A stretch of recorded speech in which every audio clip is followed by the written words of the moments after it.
ওনার জীবনী থেকে আমাদের জন্য শিক্ষা একটু ছোট্ট করে যদি বলতেন। বহুবিধ শিক্ষা। জাবের রাদিয়াল্লাহু তাআলা আনহু তার বিভিন্ন দিকে সম্পর্ক ছিল। যদি নবীজির সাথে বলি তাহলে তিনি যোগ্য একজন ছাত্র ছিলেন। নবীজির হাদিসগুলো এমনভাবে সংরক্ষণ করেছিলেন, এলেমকে এত গুরুত্ব দিয়েছিলেন যে তিনি ১৫০০-এর বেশি হাদিস তিনি পৌঁছেছেন।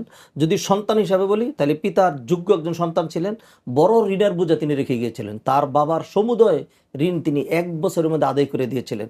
আর যদি একজন বড় ভাই হিসাবে দেখি তাহলে ৯ জন বোনের দায়িত্ব এমনভাবে নিয়েছিলেন, সেই ক্ষেত্রে তিনি তার জীবনের আনন্দ ফুর্তিকে উপেক্ষা করে কুমারী বিবাহ না করে বিধবা বিবাহ করেছিলেন। আর স্বামী হিসেবে যদি বলি তাহলে স্ত্রীর সাথে তার এমন আচরণ ছিল, নিজের সকল কাজে সহযোগিতা করতেন। একজন মুজাহিদ হিসেবে যদি বলি তাহলে সকল যুদ্ধক্ষেত্রে তিনি বলেছেন, গাজাউতু মান নবী সাল্লাল্লাহু আলাইহি ওয়াসাল্লাম সাবআতা আশারা গাজওয়া, আমি নবীজির সাথে সক্রিয় 17টা যুদ্ধে অংশগ্রহণ করেছি। অতএব জাবের রাদিয়াল্লাহু তাআলা আনহু তিনি ছিলেন একটা ডায়মন্ড। সেই জন্য আমি বলবো আল্লাহ সুবহানাহু ওয়া তাআলা কোরআনে যেমনটি বলেছেন, লাকাদ কানা ফি কসাসিহিম ইবরাতুন লিউলিল আলবাব, তাদের ঘটনা প্রবাহে যারা জ্ঞানবান সম্প্রদায় তাদের জন্য শিক্ষা রয়েছে। আসুন আমরা সাহাবীদের জীবনী অধ্যয়ন করি, জানি। জাবের ইবনে আব্দুল্লাহ রাদিয়াল্লাহু তাআলার জীবনটাকে যদি আমরা ভাবি, অনুধাবন করি, পড়াশোনা করি, তাহলে অবশ্যই সেখান থেকে আমরা অনেক কিছু পাবো। আনফরচুনেটলি বলতে হচ্ছে, আমাদের ছেলেপুলে মুসলিম উম্মার বর্তমানে যারা রয়েছেন তারা কিন্তু বিভিন্ন স্টারের, বিভিন্ন খেলোয়াড়ের, বিভিন্ন নায়ক নায়িকাদের বিষয়ে অনেক ভালো জানে, কিন্তু যদি জাবের ইবনে আব্দুল্লাহ আল আনসারী বলা হয় তারা কিন্তু চিনবে না।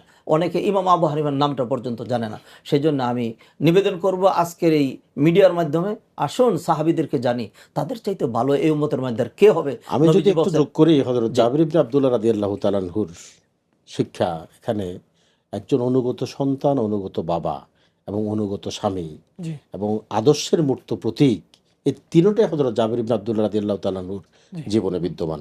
শায়খ যেমনটি বলছিলেন যে আসলে অনুকরণের ক্ষেত্রে হযরত জাবির ইবনে আব্দুল্লাহ রাদিয়াল্লাহু তাআলা আনহুর যে ভূমিকা বা আদর্শ, এটা আমাদের জন্য এবং উম্মার আজকের যে দুর্দশা সেক্ষেত্রে তারুণ্যের জন্য অনুসরণীয় এবং অনুকরণীয়।